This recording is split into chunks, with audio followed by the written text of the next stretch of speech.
ప్రభు అయిన యేసుక్రీస్తు నామమున కూడి వచ్చిన మీ అందరికీ కూడా నా హృదయపూర్వక వందనములు చెల్లిస్తున్నాను.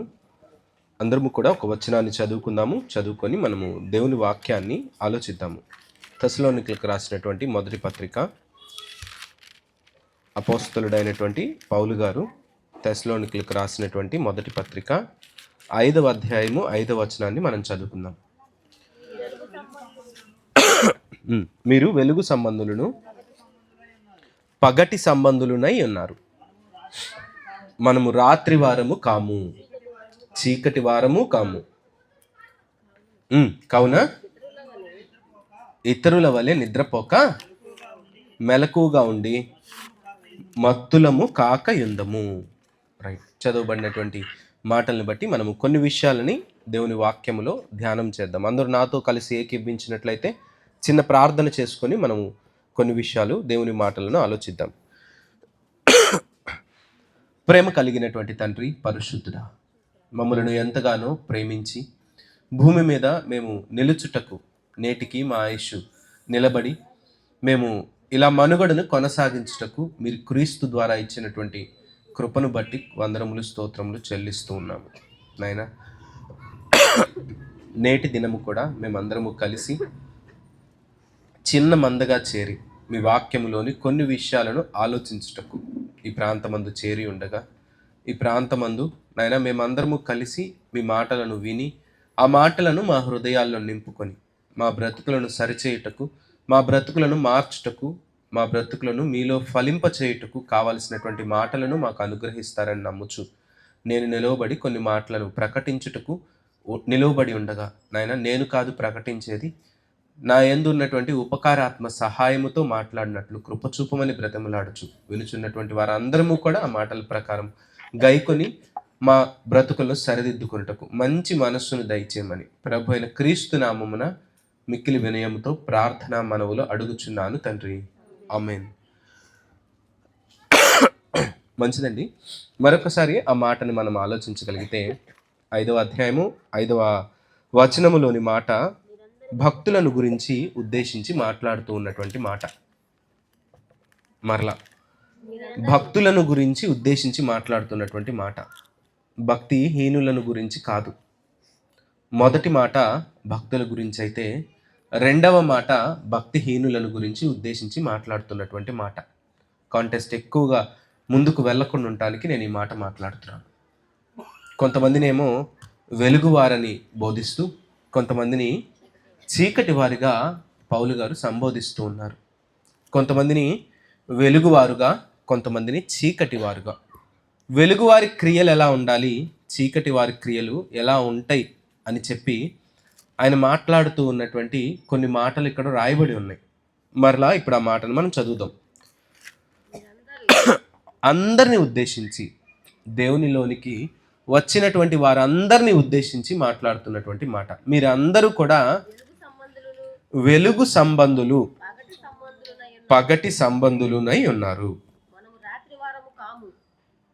రాత్రి వారము కాము, చీకటి వారము కాము. రైట్, వెలుగు యొక్క సోర్స్ మనకి ఎక్కడి నుంచి వస్తుంది?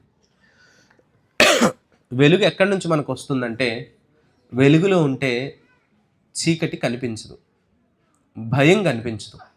చీకటిలో చాలామందికి భయం, చిన్నపిల్లలకి ఇంకా చాలా భయం. ఆ భయం పెద్ద వయసు అయిపోయిన తర్వాత కూడా పోదు. ఇది మనకి లోకంలో కనిపించే చీకటి.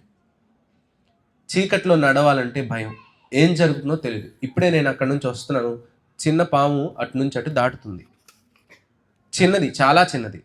ఏంటి అని హడావిడిగా చూస్తే అది చిన్న పాము ఆ రోడ్డు నుంచి ఆ రోడ్డుకి దాటుతుంది. చీకట్లో ఉంది. వెలుగులో అది తన ప్రయాణాన్ని సాగించదు, కనిపించదు కూడా. మనుషులు అలికిడి లేనప్పుడు తన ప్రయాణాన్ని సాగిస్తూ ఉంటుంది. ఈ విషయాలన్నీ మనకెందుకు అని మనం ఆలోచించగలిగితే, సంఘానికి అనగా క్రైస్తవులుగా మారినటువంటి వాళ్ళకి పౌలు గారు మాట్లాడుతూ ఉన్నారు. క్రైస్తవ్యంలోనికి వచ్చినటువంటి వారికి, క్రీస్తుని అంగీకరించినటువంటి వాళ్ళతో ఈ మాట మాట్లాడుతూ ఉన్నారు. మరి ఈ మాట క్రీస్తుని అంగీకరించని వాళ్ళకు కూడా ఉపయోగపడుతుందంటే ఖచ్చితంగా ఉపయోగపడుతుంది. మంచి చెడ్డ లోకములో మనకు కనిపిస్తూ ఉంటాయి, మంచి చెడు. చాలా వాటికి వ్యతిరేకం కనిపిస్తూ ఉంటుంది. తెలుపు, చెప్పండి, నలుపు, మంచి చెడు, అలాగే వెలుగు చీకటి, ఇలా చాలా విషయాల్లో వ్యతిరేకమైనటువంటి విషయాలు చూపిస్తూ క్రైస్తవులైనటువంటి వాళ్ళు ఎలా ఉండాలి, ఎలా ఉండకూడదో తెలుపుతున్నటువంటి మాటలు. సూర్యుడు ఉన్నప్పుడు పగలు మనం చాలా సంతోషంగా ఉంటాం. రాత్రులు ఆందోళనగా ఉంటుంది, చాలామందికి భయంగా ఉంటుంది. ఒంటరిగా ఉండాలంటే కూడా కష్టంగా అనిపిస్తూ ఉంటుంది. ఎప్పుడెప్పుడు తెల్లారవుతుందా, ఎప్పుడెప్పుడు వెలుగును చూస్తానా అని ఆలోచిస్తూ ఉంటాం చాలామంది. ఎందుకంటే వెలుగును చూసినప్పుడు ధైర్యం ఉంటుంది. వెలుగును చూసినప్పుడు భయం అనే ఫీలింగ్ మనలో నుంచి మెల్లగా పోతుంటుంది. అందుకనే వెలుగును గురించి మాట్లాడుతూ మనం ఆదికాండము 1వ అధ్యాయం 3వ వచనంలో చూస్తే దేవుడు వెలుగును చేశాడన్నట్టు, వెలుగును చీకటిని వేరుపరిచాడన్నట్టు రాయబడి ఉంటుంది. దేవుడే వెలుగును కలుగు చేసినట్లుగా, అది లోక సంబంధమైనటువంటి వెలుగు. లోక సంబంధమైనటువంటి వెలుగుకే గొప్పతనాన్ని మనం చూడగలిగితే, ఇంకా తెలుసా, సూర్యుడు వస్తే చెట్లు ఏమవుతాయంట? చదువుకునే పిల్లలకు తెలుసు, ఫోటోసింథసిస్ అనే ప్రాసెస్, కిరణజన్యు సంయోగ క్రియ. ఏం జరుగుతుందంటే సూర్యుని నుంచి బలాన్ని తీసుకొని, సూర్యరశ్మి ద్వారా వచ్చే వేడిని తీసుకొని ఈ చెట్లు ఏమవుతాయంట? మొలకెత్తుతూ ఉంటాయి. మొలకెత్తి మనకు ఆహారాన్ని అందిస్తూ ఉంటాయి. అంటే వేడి వల్ల జరుగుతున్నటువంటివి ఏంటి అంటే, సూర్యుని వేడి వలన జరుగుతున్నటువంటి మన కడుపులు నిండుతుంది. ఇదేమవుతుంది? దేవుడు చేసినటువంటి జ్యోతి, దేవుడు పగటిలో వెలుగిచ్చుటకు చేసినటువంటి సూర్యుడు తన యొక్క క్రియని చేయటం వలన మనకి మన ఆహారం లభిస్తూ ఉంటుంది. మన ఆహారం మనకు వస్తుందంటే వాళ్ళు వాళ్ళ పని చేయటం వలన. ఇది ఆ సూర్యుడు తన పని తాను చేయడం వలన మనకు ఆహారం వస్తుంది. మనకి భయం లేని పగలు వస్తుంది. ఏ రోజు మనం చూడలేదు సూర్యుడు రాని రోజంటూ, పగలు రాని రోజంటూ మనం చూడలేదు. అంటే వాటి పనులవి దేవుని కోసం జరిగిస్తూనే ఉన్నాయి, మన కోసం జరిగిస్తున్నాయి. దేవుని ఆజ్ఞ, నువ్వు నా బిడ్డలకి వెళ్ళి ఉదయాన్నే నువ్వు వాళ్ళకి ప్రకాశించాలి, వాళ్ళని నిద్రలేపాలి. ఇది దేవుని ఆజ్ఞ. భూమి మీదకి వచ్చినటువంటి ప్రభువారు ఏమని మాట చెప్తున్నారో చూడండి. 8వ అధ్యాయము యోహాను సువార్త 16వ వచనము. మనతో మాట్లాడుతూ పౌలు గారేమో తెసలోనిక సంఘంతో మాట్లాడుతూ, వారి ద్వారా మనతో మాట్లాడుతూ, మీరు వెలుగువారు, మీరు పగటివారు అని మాట్లాడుతూ, ఇప్పుడు ప్రభువు ఏం మాట్లాడుతున్నారో చూడండి. యోహాను సువార్త 12వ అధ్యాయము 36వ వచనం చూద్దాం. లేదా 12వ అధ్యాయము 46వ వచనము.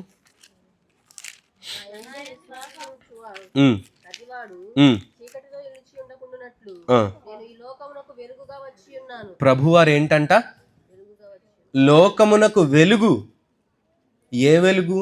లోకమునకు వెలుగు ఉదయాన్నే ఎక్కడి నుంచి వస్తుంది చెప్పాలి? సూర్యుడి నుంచి వస్తుంది. అవునా? కరెక్ట్. అది లోక సంబంధమైనటువంటి వెలుగు అయితే, ఈయన ప్రభువారు లోకమునకు నేను వెలుగై ఉన్నానని మాట్లాడుతున్నారు. ఇప్పుడు ప్రభువార వెలుగు లేదా సూర్యుడా? ఏది వెలుగు చెప్పాలి? ఏది వెలుగు? రెండు వెలుగులే. రెండిటి నుంచి వస్తుంది మనం పొందుకునేటువంటి లాభమే.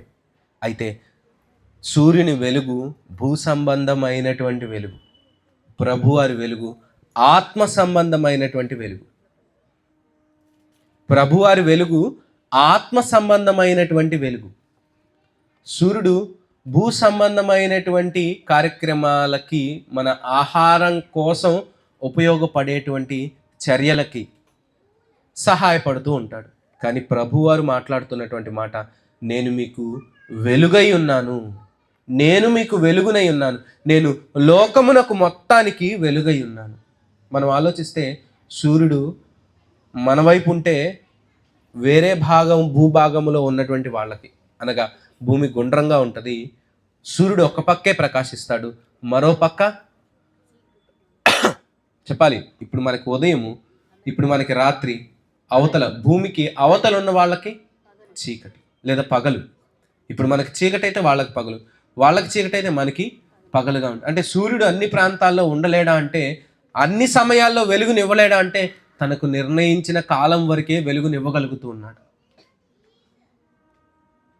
కానీ ప్రభువారు అందరికీ వెలుగునిస్తూ లోకం మొత్తానికి వెలుగును అయి ఉన్నాను అని చెబుతూ ఉన్నటువంటి ఒక మాటని మనం అర్థం చేసుకోవాలి. లోకం మొత్తానికి నేను వెలుగును అని మాట్లాడుతూ ఇప్పుడు మత్తయి సువార్త 8వ అధ్యాయము లేదా 5వ అధ్యాయము 16వ వచనం చూద్దాం. కొండ మీద ఆయన మాట్లాడుతూ మనతో మాట్లాడుతూ ఉన్నారు. చాలామంది మనం ఏం చేస్తూ ఉంటామంటే, పండగ నలిది చాలా సంతోషకరమైనటువంటి వాతావరణంలో జరిగించడానికి ప్రయత్నిస్తూ ఉంటాం. యూత్ వారు ఏం చేస్తారంటే కొన్ని ప్రాంతాల్లో అప్పుడే అమూల్న రోడ్డు చివర స్టార్ వెలిగించేస్తారు, పెద్దది పెడతారు. ఎంత పెద్దది పెడితే అంత ఘనమని ఫీల్ అవుతూ ఉంటారు. ఇంకొంతమంది వాళ్ళ ఇంటి పైన పెడుతూ ఉంటారు. ఇంకొంతమంది వాళ్ళ ఇళ్ళకే లైటింగ్ వేసుకుంటూ ఉంటారు. ఏది చేసినా వాళ్ళు వెలుగుని చూపించటానికి ప్రయత్నిస్తున్నట్టు వాళ్ళ చర్యలు కనిపిస్తూ ఉంటాయి. ఈ మాట మనం ఆలోచించగలిగితే, అది ఎందుకు చేస్తారు అని మనం వాళ్ళని అడిగితే, నక్షత్రం దారి చూపించింది, అందుకని మేము ఇది పెట్టాం. అది పెట్టాలా అని వాక్యంలో ఉందా అని మనం చూస్తే లేదు. కానీ వెలుగు వారమైనటువంటి మనము, వెలుగు, మీరు వెలుగులో ఉన్నారు, మీరు పగటి వారు, మీరు చీకటి వారు కారు అని చెబుతున్నటువంటి వాక్యము మనకేం చెబుతుందో తెలుసా? సాక్షాత్తు ప్రభు అయినటువంటి క్రీస్తు వారే మాట్లాడుతున్నటువంటి మాట. చదవండి 5వ అధ్యాయం 16వ వచనంలో. ఎవరిని చూసంట? వెలుగు కలిగినటువంటి వారిని చూచి. వెలుగు కలిగినటువంటి వారిని చూచి. వెలుగు కలిగినటువంటి వారు, అసలు వెలుగు ఎక్కడి నుంచి, సోర్స్ ఎక్కడి నుంచి ఉంది? ఇప్పుడు మనకి ఆత్మ సంబంధమైనటువంటి వెలుగు ఎక్కడి నుంచి సోర్స్, ఎక్కడి నుంచి వస్తుంది? ఈ ఇంటికి కరెంట్ ఎక్కడి నుంచి వస్తుంది? ఆ పోల్ నుంచి వస్తుంది. ఆ పోల్కి ఎక్కడి నుంచి వస్తుంది? ట్రాన్స్ఫార్మర్ నుంచి వస్తుంది.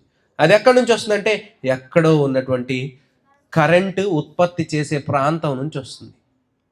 మనం ఆలోచిస్తే ఇప్పుడు మనకి వెలుగు ఎక్కడి నుంచి వస్తుందంటే సాక్షాత్తు దేవుని యొద్ద నుంచి వస్తుంది. ప్రభు అయినటువంటి యేసుక్రీస్తు వారు చెప్పినటువంటి మాట, నేను వెలుగును. ఇప్పుడు వెలుగు సంబంధులమైనటువంటి మనము ఏం చేయాలంటే, చదవండి ఆ మాట. మనుషులు చాలామంది ఉంటారు, స్టార్ పెడుతున్నాం, లైట్లు వేస్తున్నాం, ఇవన్నీ జరిగిస్తూ ఉన్నాము. వీటితో పాటు ఏముండాలంటే సత్క్రియలు. ఏం చూడాలంట? సత్క్రియలు. ఎవరు చూడాలి? బయట ఉన్నటువంటి వారు, చీకటిలో ఉన్నటువంటి వారు, వెలుగులో లేనటువంటి వారి కోసం మనం వెలుగును ప్రకాశించేటట్టు చేస్తున్నాం. ఇప్పుడు నేనేమైపోవాలి? మనందరం ఏమైపోవాలంటే మనలో వెలుగు నిండిపోవాలి. నిండిపోయిన తర్వాత ఏమవ్వాలంటే సత్క్రియలను చూచి పరలోకమందున మీ తండ్రిని మహిమపరచునట్లు వారి ఎదుట ఏం చేయాలంట? ఏం చేయాలి? ఈ లైట్ ఆర్పేస్తే ఏమైంది? చీకటి అయిపోయింది. రైట్? ఈ లైట్ కనుక మనం ఆర్పేస్తే కంప్లీట్గా చీకటి అయిపోతుంది. అక్కడెక్కడో ఉన్న దీపం వెలుగులో కొంచెం మిడిమిడిగా మనకు కనిపిస్తుంది. అక్షరాలు కనిపిస్తాయి అంటే కనిపించవు, కొన్నిసార్లు దారి కనిపిస్తుంది అంటే కనిపించకపోవచ్చు. చీకటిలో ఉంటే ఇవేమీ జరగవు. కానీ ఇప్పుడు లైట్ ఉంది మన దగ్గర. లైట్ ఉంటే ఏమవుతుందంట? లైట్ అందరికీ దారిని చూపిస్తుంది. ఇప్పుడు మనం ఏం చేయాలంట? ఏం చేయాలి? దేవుణ్ణి ప్రజలు మహిమపరచాలంటే వెలుగుని ఏం చేయాలంట? వెలుగుని ప్రకాశించాలి. వెలుగుని ప్రకాశించాలి. ఆ లైట్ తన వెలుగుని మనకి ఇస్తుంది, ప్రకాశిస్తూ ఉంది. చూడండి అందరూ ఆ లైట్ వైపు. కాసేపు చూస్తే మనం చూడలేం. లైట్ తన వెలుగుని ప్రకాశిస్తుంది. అయితే మనము ఎలా ప్రకాశింపజేయాలంట? మన వెలుగుని ఎలా దాన్ని చూపించాలంటే సత్క్రియల ద్వారా. ఎలా అంట? సత్క్రియల ద్వారా. అంటే దేవుని సంబంధమైనటువంటి క్రియల ద్వారా నా వెలుగుని సమాజానికి చూపించగలగాలి. నా వెలుగుని ఎలా చూపించగలగాలంట? సమాజానికి సత్క్రియల ద్వారా. అప్పుడేమవుతుంది? దేవునికి మహిమ కలుగుతుంది. ఇప్పుడు మళ్ళీ తెస్సలోనిక పత్రికలోనికి వద్దాం.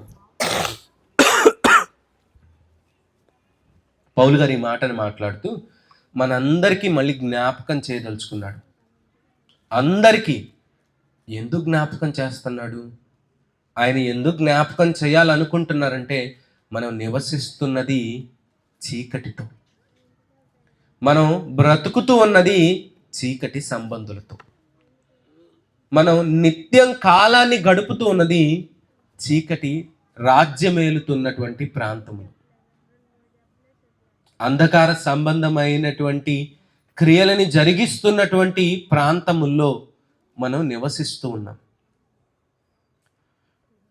మరి ఇలాంటి ప్రాంతంలో నివసిస్తున్న వాళ్ళందరికీ, లోకములో బ్రతికి ఉన్న వాళ్ళందరికీ దేవుని సంబంధమైనటువంటి మాటలు, అయ్యా నువ్వెవరో తెలుసా అని మాటి మాటికి గుర్తు చేయటానికి పౌలు గారు మాట్లాడుతూ ఉన్నారు. వాళ్ళకి గుర్తు చేయడానికే ప్రభువారు నేను వెలుగును అని చెప్తూ ఉన్నారు. వారికి గుర్తు చేయడానికే మనందరికీ మీరు మీ సత్క్రియల్ని ప్రకాశించాలి, మీరు ఆరిపోవద్దు. మీరు ఆరిపోకుండా ఉండాలంటే మీలో ఎప్పుడు వెలుగు నింపుకొని ఉండాలి. వెలుగు ఎక్కడి నుంచి వస్తూ ఉంటుంది? వాక్యమే వెలుగు. వాక్యాన్ని ఎప్పుడైతే మన హృదయాల్లో నింపుకోవటానికి చూస్తూ ఉంటాము, ప్రభువుని ఎప్పుడైతే మన హృదయాల్లోకి నింపుకోవటానికి చూస్తూ ఉంటామో అప్పుడు మన హృదయాల్లో వాక్యం నిండిపోతూ ఉంటుంది. వాక్యం ఎప్పుడైతే మన హృదయంలో నిండుతూ ఉంటుందో అప్పుడు మనం ఏం చేస్తూ ఉంటాం? ఏం చేస్తాం? వాక్యాన్ని ప్రకటన చేస్తాం, వాక్యాన్ని ప్రకాశిస్తాము, వెలుగుని ప్రకాశిస్తాము, వాక్యాన్ని ఏం చేస్తాం? ప్రకటిస్తాము. ఎప్పుడైతే వాక్యాన్ని ప్రకటిస్తూ దానితోడి సత్యమైనటువంటి మన క్రియలతో కూడినటువంటి వ్యక్తిత్వము కలిగి ఉంటే కనుక అది ఏమవుతుందంటే దేవుణ్ణి మహిమపరచేదిగా ఉంటుంది. మీకు అర్థం అవ్వాలి ఈ విషయం, మనందరికీ అర్థం అవ్వాలి. మరి మనలో ఉన్నటువంటి క్రీస్తు, మనకొచ్చినటువంటి క్రీస్తు మనల్ని దేవుణ్ణి మహిమపరచే విధంగా మార్చడానికి ఎంత ప్రయత్నిస్తున్నాడో దానికి మనం చోటిస్తున్నామా? అందుకనే రోమాపత్రిక 13వ అధ్యాయములో పౌలు గారు ఒక మాట మాట్లాడుతూ ఉంటారు. 12వ వచనము, రోమాపత్రిక 13వ అధ్యాయము 12వ వచనము. ఇప్పటికే మన జీవితం చాలా అయిపోయింది. ఇప్పటికే మన జీవితం రేపెప్పుడు ముగుస్తుందో తెలియని పరిస్థితి. ఇది మైండ్లో పెట్టుకోండి. ఇప్పుడు ఈ వచనాన్ని చదవండి. రాత్రి చాలా గడిచి పగలు సమీపముగా ఉన్నది. మీ దగ్గరికి దేవుని వాక్యం వచ్చింది. రాత్రి అనగా చీకటి సంబంధమైనటువంటి క్రియలు, అంధకార సంబంధమైనటువంటి క్రియలు, దేవునితో లేని జీవితాన్ని మనం చాలా కాలం గడిపాం. ఎంతంటే అది మనకే తెలుసు. ఎంతంటే అది మనలో ఉన్నటువంటి మన అంతరాత్మకే తెలుసు. ఇప్పుడు దేవుడు ఏం చెప్తున్నాడు తెలుసా? ఇక చాలది, వెలుగు దగ్గరగా ఉంది, పగలు చాలా దగ్గరగా వచ్చేసింది. కాబట్టి వెంటనే ఏం చేయాలంట? అంధకార క్రియలను విసర్జించాలి. అంధకార సంబంధమైనటువంటి క్రియలను విసర్జించాలి. వెలుగు సంబంధమైనటువంటి వారము అంధకార సంబంధమైనటువంటి క్రియలను విసర్జించాలి. అప్పుడే జీవములోనికి మనం వెళ్ళగలం. అప్పుడే వెలుగు మనలోనికి నిండిపోతూ ఉంటుంది. మరి ఇప్పుడు వెలుగు మనలో నింపుకున్నట్టుగా కనిపిస్తున్నామా? లేదు, మనం వెలుగు నింపుకోకుండా వెలుగుతున్నట్టుగా డమ్మీగా కనిపిస్తున్నామా? వెలుగు నింపుకుంటే మనలో వాక్యాన్ని ప్రకటన చేస్తూ ఉంటాం. మన సత్క్రియల ద్వారా దేవునికి మహిమ వచ్చేదిగా ప్రకటిస్తూ ఉంటాం. ఈ కూడిక ఏర్పాటు చేయడానికి కారణం కూడా చాలామందికి వాక్యాన్ని ప్రకటించాలని, చాలామందికి దేవుని యొక్క వెలుగును ప్రసరింపచేయాలని ఇక్కడ ఇంత కష్టపడి సమయాన్ని వెచ్చించి ఇవన్నీ ఏర్పాటు చేసి కొంత ఖర్చు పడి ఈ ప్రయత్నాన్ని ఎందుకు చేస్తున్నారండి ఆ కుటుంబం వారంటే కేవలము ఒకే ఆలోచన, వారు క్రీస్తు యొక్క వెలుగును, దేవుని యొక్క వెలుగును చీకటిలో ఉన్నటువంటి వారికి ప్రసారం చేయాలని. ఏమవుతుంది అలా ప్రకటిస్తే? చీకటిలో ఉన్నటువంటి వాళ్ళు ఏమైపోతారంటే వెలుగులోనికి వచ్చేస్తారు. వెలుగులోనికి వస్తే ఏమవుతుంది? వాళ్ళు పగటివారు అయిపోతారు. పగటివారు ఎవరంటే దేవుని వారు. దేవునితో ఉన్నటువంటి వారు, క్రీస్తు వలె ఉన్నటువంటి వెలుగైనటువంటి వాళ్ళు ఏం చేస్తారంటే మరలా అదే కార్యక్రమంలో ఉంటారు. ప్రకటించే కార్యక్రమంలో, సత్క్రియలు చేసే కార్యక్రమంలో ఉంటూ వాళ్ళు ఏం చేస్తారంటే అంధకార సంబంధమైనటువంటి క్రియలను విడిచి రక్షణయను తేజస్ సంబంధమైన యుద్ధ ఉపకరణములను ధరించుకుందాం రండి. చీకటి గతించిపోయే కాలం, అంధకారము అది పాతాళంలో బంధింపబడే పరిస్థితి. చీకటి క్రియలన్నీ, అంధకార సంబంధమైనటువంటి క్రియలన్నీ, చెడ్డ క్రియలన్నీ చివరికి ఎక్కడ ఉంటాయంటే పాతాళంలో బంధింపబడతాయి. ఎంతకాలం అంటే యుగ యుగాలు. క్రీస్తుని కొంతగా తెలుసుకున్నటువంటి మనము క్రీస్తుని మొత్తంగా నింపుకొనగలిగితే, క్రీస్తుని మన జీవితాల్లో పూర్తిగా నింపుకొనగలిగితే ఖచ్చితంగా మనము సత్క్రియల చేత ఆయన వెలుగును అందరికీ ప్రసరింపచేయగలం. ఎప్పుడైతే ఆయన వెలుగును ప్రసరిస్తూ ఉంటామో దేవుడు మహిమ పొందుతూ ఉంటాడు. తెస్సలోనిక పత్రికలోనికి వద్దాం మళ్ళీ. 5వ అధ్యాయము 5వ వచనం ఇప్పుడు చదవండి. మీరందరూ ఎవరంట? వెలుగు సంబంధులు. మీరు పగటివారు. తర్వాత మాట్లాడుతూ ఏం మాట్లాడుతున్నారు? మనం ఎలాంటి వాళ్ళం కామంట? మనం రాత్రి వారము కాము. మనము అంధకార సంబంధమైనటువంటి క్రియలను చేసే వారము కాము. థ్యాంక్స్. మనము అంధకార సంబంధమైనటువంటి క్రియలను చేసేవారము కాము అస్సలకి.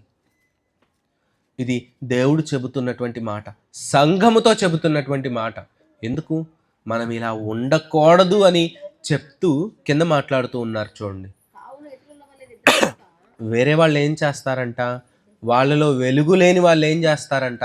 వాళ్ళలో వెలుగైనటువంటి క్రీస్తు లేని వాళ్ళు ఏం చేస్తారంట? ఏమంట? నిద్రపోక మెలకువగా ఉండి. చీకటి వారు చేసే పనులేంటి? మత్తులుగా ఉంటారు, నిద్రపోతారు. బద్ధకానికి సూచన మనందరికీ తెలుసు. ఉదయాన్నే లేచి పనికి వెళ్ళపోతే ఆ రోజు ఆహారం వస్తుందా? ఇదివరకు, ఇప్పుడంటే కొంచెం కూర్చొని తినే పరిస్థితులు ఉన్నాయి. ఇదివరకు ఉన్న పరిస్థితి ఏ రోజు కూలి ఆ రోజే వచ్చేది. ఉదయాన్నే లేచి ఖచ్చితంగా కష్టమైన నష్టమైన పరిగెత్తాల్సిందే పనికి. బద్ధకంతో ఉన్నాం అనుకోండి, నిద్రమత్తుతో ఉన్నాం అనుకోండి, మనం ఆ రోజు కూలిని సాధించగలమా?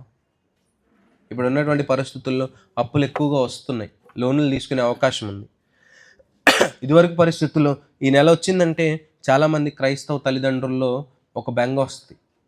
ఏం అప్పు చేయాలని, ఎంత అప్పు తీసుకొని రావాలని, లేదా ఎంత కష్టపడి ఈ పండగని వెళ్ళబుచ్చాలని. కష్టపడితే ప్రతిఫలం లభిస్తుంది, కష్టపడకపోతే ప్రతిఫలం రాదు.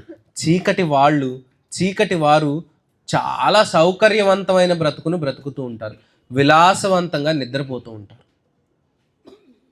మెలకువ అనేది వాళ్ళకు ఉండదు. కానీ మనం ఏం చేస్తూ ఉంటాం?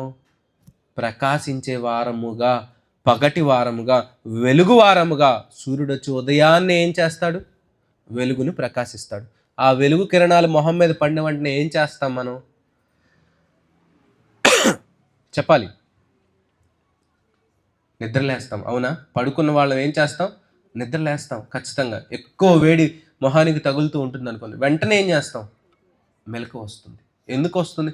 ఆ వెలుగులో ఉన్నటువంటి లక్షణం ఏంటి? మనల్ని తట్టి లేపటం. దేవుని వాక్యములో ఉన్నటువంటి గొప్ప లక్షణం కూడా మన హృదయాలను తట్టి లేపగలిగినటువంటి లక్షణం. అందుకే వెలుగుని ప్రకాశించమని చెప్తున్నాడు. అది కూడా సత్క్రియల ద్వారా ప్రకాశించమని చెబుతూ ఉన్నాడు. వాక్య సంబంధులమైనటువంటి మనము, వెలుగు సంబంధులమైనటువంటి మనము వెలుగుని ప్రకాశించాలి. ఉదయాన్నే అనగా మనకి బ్రతుకున్నంత కాలము, మనం బ్రతికున్నంత కాలము చేయవలసినటువంటి క్రియ ఏంటంటే వెలుగును మనం ప్రకటన చేయగలగాలి. వెలుగును ఎప్పుడైతే మనం ప్రకటిస్తూ ఉంటామో ఆ వెలుగు వెళ్ళి ఏం చేస్తుందంటే అనేక హృదయాలని లేపుతుంది. హృదయం ఎప్పుడైతే రేపబడుతుందో ఖచ్చితంగా వాళ్ళందరూ దేవుని వైపు చూడగలిగే అవకాశం వస్తుంది. ఇది ఎప్పుడు లభిస్తుందంటే మనము వెలుగువారమై వెలుగును ప్రకాశించేటట్లు చేస్తూ మన సత్క్రియలను అవతల వాళ్ళకి కనపరుస్తూ ఉన్నప్పుడు. స్టార్ పెడితే అయిపోతుంది, ఇంటి మీద లైట్ పెడితే అయిపోతుంది, ఇంటికి లైటింగ్ వేసుకుంటే మన ఇంటి మీద స్టార్ పెడితే అయిపోతుంది, వీధి చివర పెద్ద స్టార్ పెడితే అయిపోతుంది అంటే క్రీస్తు యొక్క వెలుగు ప్రకాశింపబడదు. క్రీస్తు యొక్క వెలుగు ప్రకాశింపబడే సమయం ఎప్పుడంటే కేవలము మన యొక్క సత్క్రియల వలన మాత్రమే అది సాధ్యపడుతూ ఉంటుంది. ఆయన చేస్తూ ఉన్నారు ఈ ప్రాంతంలో వాక్యం ప్రకటన చేయబడాలని. మరి మనము మన యొక్క జీవితంలో వాక్యాన్ని ప్రకటన చేసేటట్లు మనం సత్క్రియలని ప్రకటించే క్రమంలో ఎన్ని చర్యలను మనం చేపట్టాం? ఇది ప్రతి ఒక్క క్రైస్తవులు తెలుసుకొనవలసింది. వాక్యం ఎలాంటిదంటే హృదయం అంచుల్లోనికి వెళ్ళిపోతూ ఉంటుంది. హృదయం యొక్క లోపలికి వెళ్ళిపోయి ఎక్కడంటే అక్కడ మన యొక్క తలంపులను కూడా శోధిస్తూ ఇది మంచి, ఇది చెడ్డు, ఇది కరెక్ట్ అయిన విధానం, ఇది కరెక్ట్ కాని విధానం. వాక్యంలో ఒక మాట ఉంటుంది, ఒకడు యథార్థముగా కనిపిస్తూ తన ఎదుట ఉంచబడిన మార్గమును ఏమనుకుంటా అంటే కరెక్ట్ అని ఫీల్ అయిపోతూ ఉంటాడు. చివరికి అది మరణమునకు దారితీయును. మార్గం చాలా మందికి తెలియదండి. క్రీస్తు యొక్క మార్గము చాలా మందికి తెలీదు. క్రీస్తు అనే వ్యక్తి ఒక మతముగా, ఒక మత స్థాపకుడుగా ఆలోచించి చాలామంది ఇప్పటికీ అలాంటి భావనలోనే ఉండిపోయారు. క్రైస్తవ్యంలో కూడా అలాంటి వాళ్ళు ఉన్నారంటే ఖచ్చితంగా ఉన్నారు. క్రైస్తవేతరుల్లో ఉన్నారంటే చాలామంది ఉన్నారు. నామకార్థంగా క్రీస్తుని ఒక దేవునిగా, వాళ్ళకి అంతమంది దేవుళ్ళు ఉన్నారు, నాకు కూడా ఎవరో ఉండాలని ఆయన ఒక బొమ్మగా జస్ట్ నామకార్థంగా పెట్టుకొని ఉన్నారు. మా దేవుడు యేసు ప్రభు, మేము చేసుకునే పండుగ క్రిస్మస్, ఇంతే. ఇది దాటి అది నేను ఎందుకు చేసుకోవాలి, అది నేను ఎందుకు జీవిస్తున్నాను అనే విషయాలు ఏవి కూడా సమాజానికి సరిగా అర్థం అవ్వట్లేదు. వాళ్ళు ఏమనుకుంటారు, నా మార్గమే సరైన మార్గం, నేను వెళుతున్న విధానమే సరైన విధానం అనే ఆలోచనలో ఉన్న వాళ్ళందరికీ కూడా ఏం చేయాలంటే మనము వెలుగును ప్రకాశింపచేయాలి.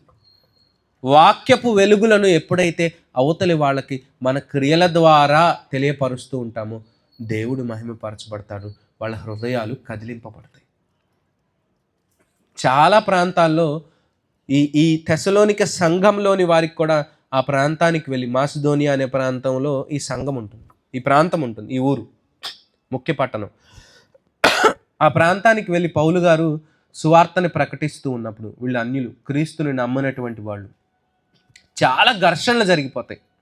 అంటే వెలుగును ప్రకాశిస్తూ ఉన్నప్పుడు, వెలుగును ప్రకటిస్తూ ఉన్నప్పుడు మనలో ఉన్న వెలుగును అవతల వాళ్ళకి కనపరచాలి అని ఆ వెలుగును ప్రకాశమానంగా మనం నిలబడినప్పుడు చాలా సమస్యలు ఎదుర్కొంటూ ఉంటాం, చాలా ఇబ్బందులు ఎదుర్కొంటూ ఉంటాం. కానీ ఆయన నిలబడి వాళ్ళని సంఘంగా ఏర్పాటు చేయడం జరిగింది.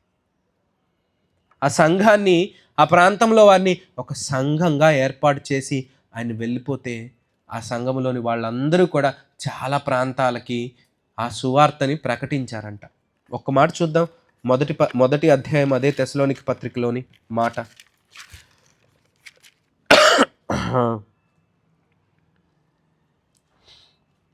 6వ వచనము. వాళ్ళని గురించి ఎంత మాట మాట్లాడారో చూడండి. ఒక ప్రాంతములో ఉన్నటువంటి ఒక సంఘము గురించి పౌలు గారు ఎంత గొప్ప మాట మాట్లాడారో చూడండి, చదవండి.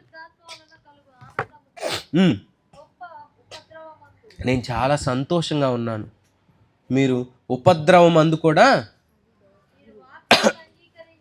యాక్సెప్ట్ చేశారు,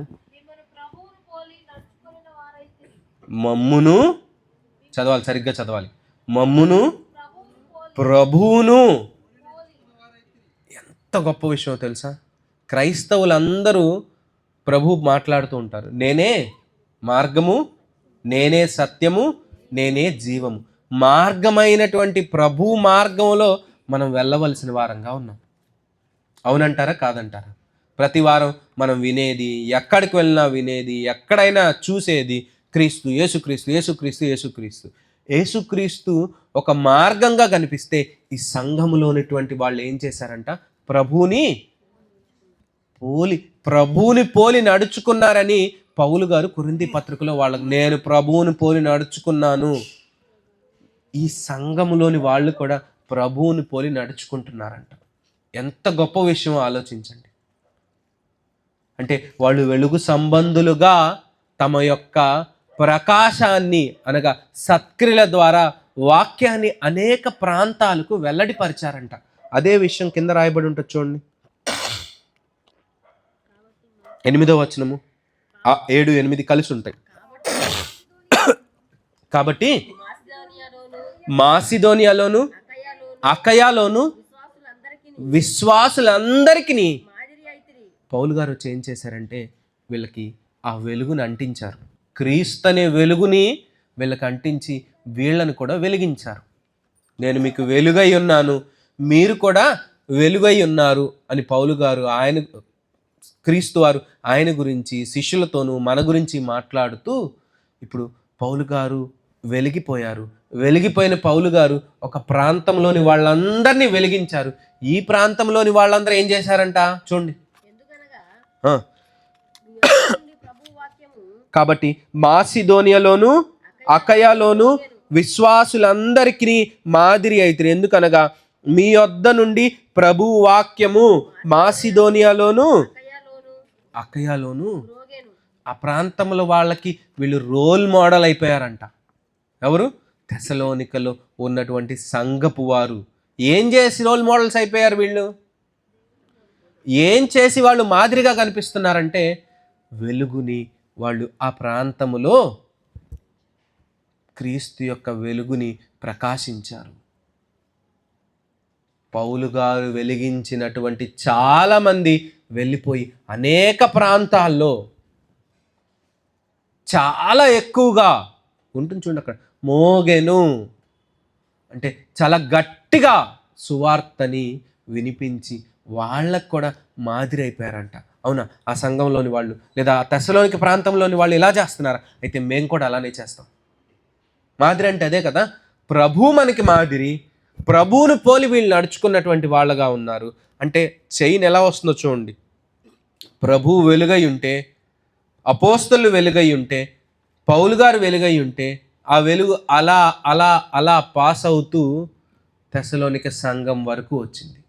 అక్కడి నుంచి ప్రకాశిస్తూ మాసిదోనియా అకయా ప్రాంతాలకి వెలుగు వెళ్ళిపోయింది.